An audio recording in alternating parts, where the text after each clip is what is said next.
Well, last night at the Guildhall, David Cameron said if Britain left the EU, we would find ourselves in the position of Norway, where we could not actually decide ourselves on the rules that would affect British industry. Well, in a way, it was a big admission, because we have two big treaties with Europe. One is the Treaty of Rome, which went on to the Treaty of Lisbon, which is our membership of political union.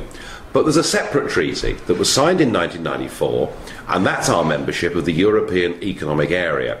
So what Cameron was admitting last night is that if we leave the EU, we still have a free trade deal, not just with the other 26 EU members, but in fact with 29 other European states. Now, are we better off as Norway or as we are today?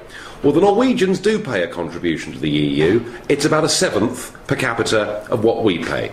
They are completely opted out of the common fisheries policy, of the common agricultural policy. They're opted out of justice and home affairs. They're opted out of all foreign policy decisions.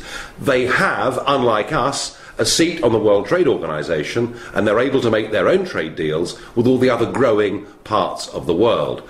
The drawback of the European Economic Area is we're still part of the single market, and yes, rules would be made that would affect British industry, over which we'd have no say. But hey, how much say do we have at the moment? Because we're in a very much minority position. And as the Eurozone moves forward, we will find ourselves increasingly on the outer fringe of the European Union, members of it, but actually with no influence at all. So the UKIP answer is this. There is absolutely nothing to fear in terms of trade from leaving the European Union, because on D+1 we'll find ourselves part of the European Economic Area and with a free trade deal. And we should use our membership of the EEA as a holding position from which we can negotiate as the European Union's biggest export market in the world as good a deal.